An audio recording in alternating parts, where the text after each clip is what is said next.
gente! Vamos falar mais um pouquinho sobre a alimentação dessas crianças, uma grande dificuldade da família, né? Que é oferecer legumes e verduras para quem não quer, que é as criancinhas, né? Que é a faixa etária mais difícil de você conseguir convencer a comer os legumes, as verduras, as frutas. E assim, eu tava com outra ideia de conversa hoje, e aí mexendo em revistas, né? Gosto de ler Pais e Filhos, Crescer, esses blogs de mães, até para ter uma ideia, né, de quais são as discussões, as angústias. E aí eu me deparei com um artigo interessante, que falava assim, estudo mostra por que as crianças não gostam de legumes e verduras. E eu falei, gente, eu tenho que falar sobre isso. Eu primeiro preciso ler do que se trata, né? Porque eu estudo o que tem de tão novo. E não tem nada de novo, tá? Quer dizer, aí depois eu achei uma outra coisa aí que eu vou falar pra vocês também, que aí eu achei interessante, mas eu vou estar trazendo também outras coisas associadas, mas esse estudo que me fez estar aqui com vocês não tem nada de novidade. Eu sou uma seletiva alimentar, que batalha todo dia aí para aceitar alguns alimentos e comer alguns alimentos, e que foi muito relacionado ao que nós vamos conversar hoje. Então, meu nome é Bruna, tá? Sou pediatra aqui em Vitória e gosto muito de falar sobre alimentação porque é uma dor minha, do meu marido, da minha família, pessoas que convivem com minha filha e que passaram aperto junto com a gente para convencer aquela criança a se alimentar de forma saudável. Eu não vou nem falar saudável, porque de qualquer coisa, tá, gente? A bichinha não gostava nem de doce, não gostava de salgadinho, não gostava de pizza, não gostava de guloseimas. Então a gente teve que ensiná-la a comer até as guloseimas, né? Porque para sair de casa com uma criança, para ir para uma festinha de aniversário, para ir para um passeio, né? Viagem, restaurante, a menina tinha que comer pelo menos uma porcariazinha, né? Pelo menos para sobreviver, vamos dizer assim. Então, ao longo do tempo, de tanto estudar o assunto, me aprofundei muito, aprendi muita coisa relacionada a comportamento infantil e hoje eu gosto muito de trabalhar com os pacientes e quero trazer muito esse conhecimento para vocês, tá? Do campo de batalha, vamos dizer assim. Então, vamos lá. Bruna, que estudo é esse? Gente, olha que novidade!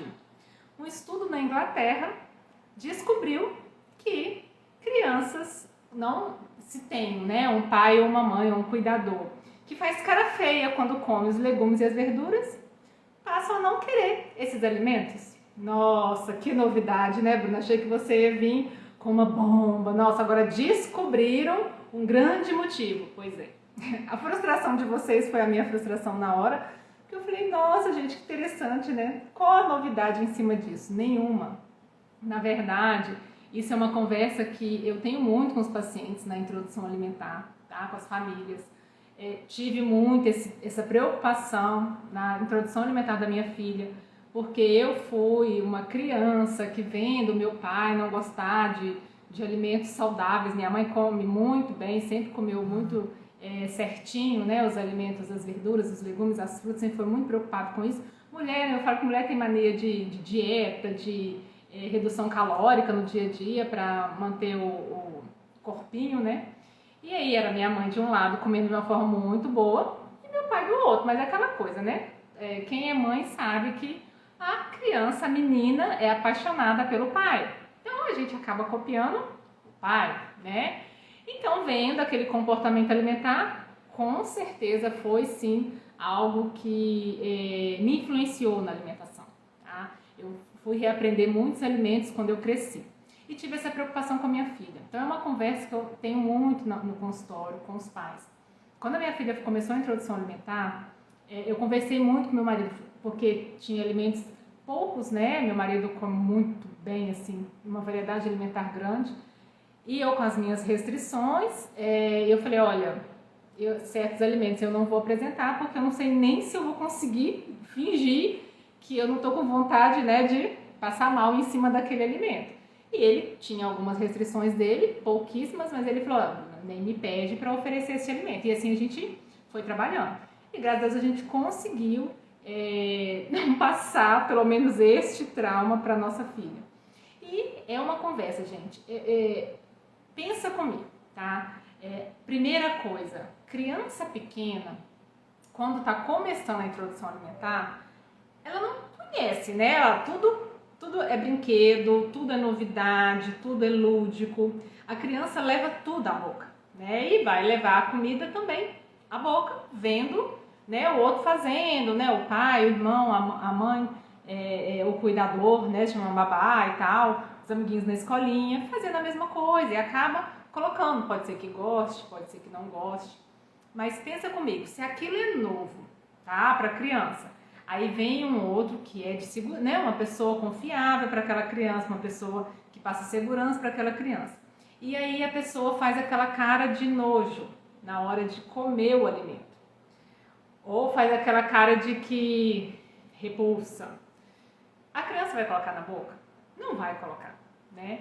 Então, se você tem uma criança que está fazendo introdução alimentar, ou eu já fiz muita orientação no consultório de reintrodução alimentar em crianças maiores, que chega uma hora na recusa alimentar da criança, que a criança às vezes se fecha muito a leite, mamadeira, né?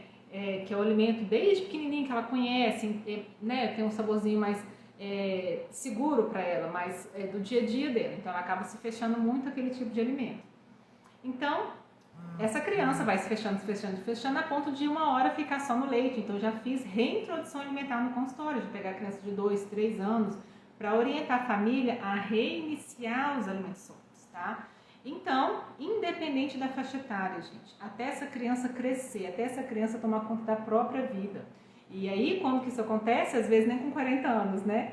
Mas, principalmente aí até o adolescente, se você quer que o seu filho experimente algum alimento, aceite, né, chegar perto de algum alimento, toma cuidado com a expressão facial que você faz, né? Eu falo que esse estudo não tem novidade nenhuma pra gente que trabalha em orientação alimentar no dia a dia, porque isso é muito claro,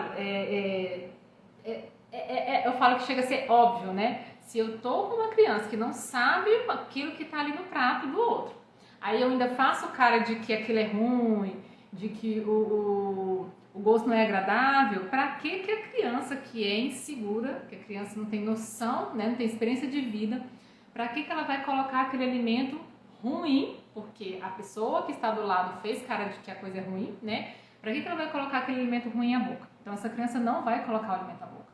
Então na hora de oferecer alimentos para essa criança, vou viajar, vou passear, estou num restaurante, tem um monte de alimento diferente. Gente, a criança, ela não vai de cara, olha, vou experimentar. Tem criança que é aventureira, né? Que eu falo que é corajoso, que quer experimentar tudo. Mas isso é cada vez mais raro no dia a dia, tá? Eu falo que cada vez mais no consultório a gente discute muito isso. Famílias falando, Bruno, mas não entendo, porque na nossa época não precisava fazer isso. Sim, gente, sei lá o que aconteceu com a genética dessas crianças, mas fato é, as crianças de hoje não são iguais às crianças de antigamente. Não adianta a gente querer ter o mesmo modo a mesma atitude para convencer as crianças. Não estou falando que tem que deixar de educar, não estou falando que tem que deixar de orientar, eu só estou falando que a gente tem que mudar, são estratégias, o modo de abordar a educação, a orientação, né, estimular o desenvolvimento dessa criança. A parte comportamental mudou muito e a gente precisa estar por dentro, né, do que é como que age com cada faixa etária e principalmente na questão alimentar. Por quê? Porque para entrar na boca de uma criança que não quer aquele alimento, não adianta colocar o chinelo do lado, né? Que nem antigamente a gente colocava o chinelo do lado ou deixava ali e falava, olha, só tem isso para comer e você vai ter que comer, senão vai passar fome. Isso infelizmente não funciona mais, tá? Então o mais importante realmente é tomar cuidado com a expressão facial. O mais importante não, tá? Um dos motivos, né, uma das estratégias de tanto apresentar na introdução alimentar quanto na reintrodução, quando você vai trabalhar a recusa, além de não brigar, que é a mesma coisa. Se eu estou oferecendo um alimento para a criança, eu estou nervosa porque eu quero que aquela criança coma. A criança só vai entender o quê? Gente, mas deve ser muito ruim isso, porque para minha mãe tá tão brava, para meu pai tá tão bravo, né? Para que a coisa aconteça, estão tão estressados, para que eu vou viver essa situação? Então a criança nem começa a brincadeira, né? Que é a alimentação, uma coisa tão básica para nossa sobrevivência, mas a criança nem vai, ela cai no chão desmaiada de fome, de hipoglicemia, mas não leva o alimento à boca. Então, a primeira coisa é diminuir a guerra na hora da alimentação, tá? Joga o coração no lixo. Outra situação é o que o estudo trouxe pra gente de grande novidade, é não fazer cara de nojo, não fazer cara de não gostei. A mesma situação, né, gente? Comer, tá? Lógico, eu tenho muitos alimentos que eu não como, que minha filha come. Tem alimentos que a minha filha não come, que eu como. Só que é respeitar. Ninguém tem que comer de tudo. O mais importante é saber quais grupos alimentares que, né, são precisos, que é preciso ter na hora do café da manhã, quais grupos alimentares que é preciso ter no almoço, no café da tarde. É respeitar isso. Respeite-se também questão de porções, tá? Lógico que tem uma certa flexibilidade, porque vamos dar um exemplo, né? O vegano, o vegetariano tem certos porcentagem aí de grupo alimentar no prato, nós, né, que amamos uma carninha, né, um derivado do leite e tal, a gente acaba tendo outra distribuição do prato, mas é tudo sob orientação, tá? Tendo a orientação adequada de como vai distribuir a refeição para a criança, mas ela não tem que comer a fruta que você quer, a verdura que você quer, é respeitar o que a criança quer. Bruna, meu filho não quer nada. Aí, no caso, realmente é trabalhar a questão alimentar dessa criança e entender como, né, qual a característica do alimento que ela não está aceitando e como que a gente pode manejar em relação à substituição para o mesmo grupo alimentar, em relação à preparação de maneiras diferentes, né, uma cenoura ralada, uma cenoura cozida, uma cenoura misturada numa farinha, né, numa farofa. Então, apresentação. Também você consegue trazer os alimentos em cima disso. Mas nessa situação de estudo, que eu achei interessante, lendo essa grande novidade aí desse estudo da expressão facial, tinha um outro estudo que estava falando assim, que é na Austrália, que aí já é mais antigo, de 2021, que eles identificaram, tá, uma substância que quando a criança entra em contato com alguns legumes e verduras, né, na boca, tem uma reação química que é liberado uma substância que fica com um gostinho de enxofre na boca dessa pessoa. Então, pessoas que têm algumas bactérias, que nossa boca, né, nosso corpo é bactéria pura, né? Mas pessoas que têm algumas bactérias na boca e que entram em contato com esses alimentos, que tem essas substâncias, pode fazer uma reação química e liberar um gostinho de enxofre, um gostinho horrível, né?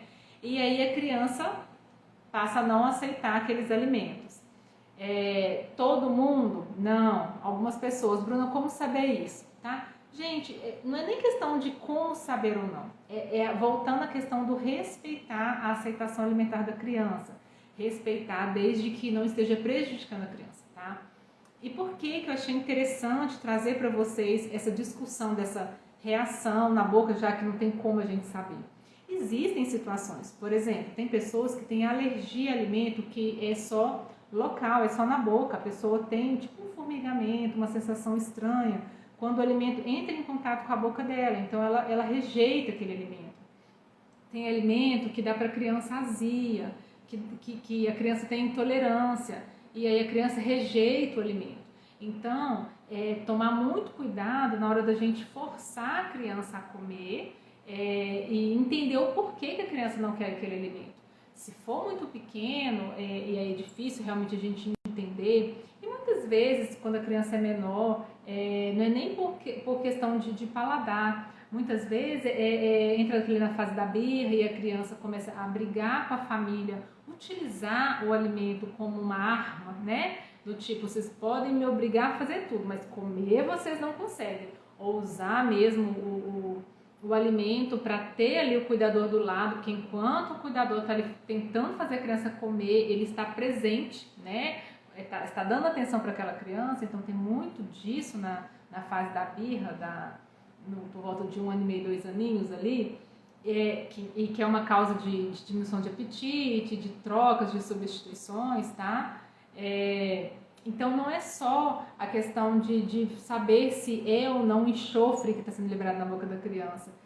Se a criança não aceitar, e eu não entendi por que essa criança não está aceitando o alimento, trabalhar estratégias, entender o que pode estar acontecendo, avaliar comportamento, avaliar a rotina da criança, que às vezes é rotina, é sono, é cansaço, e a criança come no momento que ela não está preparada para comer, aquilo vai virando guerra todo dia, a criança começa a ter aversão ao momento da refeição, tá? Então entender motivos, porque nunca é um motivo só para a criança não querer comer, tá? Começa com um, mas esse gente, vira uma bola de neve tão grande que depois de uma semana você já tem 2, 3, 4 motivos para a criança não querer se alimentar. Aí você tem que corrigir todos os motivos para conseguir fazer aquela criança comer de novo, tá? Então existe sim, existe de acordo com esse estudo aí da Austrália, reações químicas de alguns alimentos, e que eles falam que na medida que o ser humano cresce, né, vai virando adulto, vai se acostumando com aquele paladar e começa a aceitar o alimento, e tem tanto alimento, né, amargo, alimento que tem um sabor mais diferente na boca, né, e a pessoa vai se acostumando e acaba comendo, o que não acontece com a criança menor, porque teve um primeiro contato, um sabor estranho, a criança vai comparar com os outros alimentos e aí vai ter preferência por alimentos que têm um sabor melhor na boca, né, que tem um paladar melhor, e a criança que não tem noção nenhuma de alimentação saudável vai ter tendência a escolher os alimentos que ela acha mais gostoso, muitas vezes se conhece os alimentos industrializados, vai preferir os industrializados, por isso que os cuidadores, principalmente pai e mãe, são os que precisam estar envolvidos na alimentação da criança para trabalhar em prol de uma alimentação saudável, né? Não é esperar que a criança queira o alimento que a gente acha que é saudável, é entender por que a criança não quer, tá bom? Então, gente, achei muito interessante esse tipo de discussão, até pra gente trazer essa situação de como que a criança pode reagir com o alimento na boca. Tem uma colega que conta que quando o filho era pequeno, tinha alguns alimentos que ele rejeitava muito, que depois que ele cresceu, ficou adolescente, com algumas intolerâncias alimentares, uma avaliação com alergista, foi detectado que realmente a criança tinha alergia oral àqueles alimentos, e por isso quando menor ele não aceitava, e a criança muito pequena não conseguia explicar, tá? Então, não forçar. A gente tem várias opções para cada grupo alimentar, saber variar o alimento da criança e descobrir naquelas possibilidades quais alimentos a criança quer, aceita, tá? Então, gente, vou deixar para vocês tipo um deverzinho de casa, tá? Senta depois e anota quais alimentos o seu filho gosta, tá? Entenda qual a característica desses alimentos. É mais pastoso? É mais crocante? Tem cor, né? Característica? Tem cheiro específico? Tem algum que realmente por cheiro essa criança não aceita? E assim você vai conseguir compreender melhor a característica dos alimentos que o seu filho aceita, e até entender, para não brigar na hora de preparar a refeição para essa criança, trabalhar os alimentos que ele prefere mais e o que ele não gosta, que pode ser que esteja faltando na alimentação dele, que seja preciso, algum grupo, né? Porque se chega a não comer um grupo inteiro, aí tem seus riscos sim, por exemplo, a criança que não come nenhuma fruta, né? Ou come 1, 2 frutas no máximo, acaba não comendo, né, todo dia aí a fruta. Então, é entender qual a característica para vocês conseguirem trabalhar e trazer esses alimentos que não são confiáveis para essa criança, que essa criança não aceita, trazer com alimentos de segurança dela para melhorar a alimentação, tá? Então, depois faça uma lista dos alimentos que seu filho gosta para você entender como apresentar, né? Escolher melhor os alimentos que essa criança aceita para diminuir a briga aí na hora das refeições, tá bom? Vou ficando por aqui, tá? Até semana que vem. E vou deixar aqui o meu convite, gente. Na semana que vem, no dia 22, 23 e 24, né? Segunda, terça e quarta, tá? Vou fazer umas aulas relacionadas à questão alimentar, tá? Eu vou trabalhar a questão de motivos porque a criança não come, A minha filha, por exemplo, tinha 3 motivos, tá? Tirando o comportamental, né? Porque a bichinha é do babado, tinha 3 motivos aí relacionados a causas de recusa alimentar, tirando o comportamental. E aí vou trabalhar também um dos principais da discussão, por que a criança gosta tanto de guloseima, tá? É um problema na vida dos pais depois da pandemia aí, que virou alimento comum no dia a dia das crianças. E depois, numa terceira aula, estratégias de como a gente pode trabalhar a alimentação dessa criança e melhorar a saúde dos nossos filhos, tá bom? Fica o convite. Quem tiver interesse de participar, no link da bio, né, lá do meu perfil, tem um negocinho do grupo de WhatsApp. É só entrar no grupo, que ali no grupo eu vou estar liberando o link das aulas, tá? A partir de segunda-feira. E espero vocês para a live da semana que vem. Boa noite.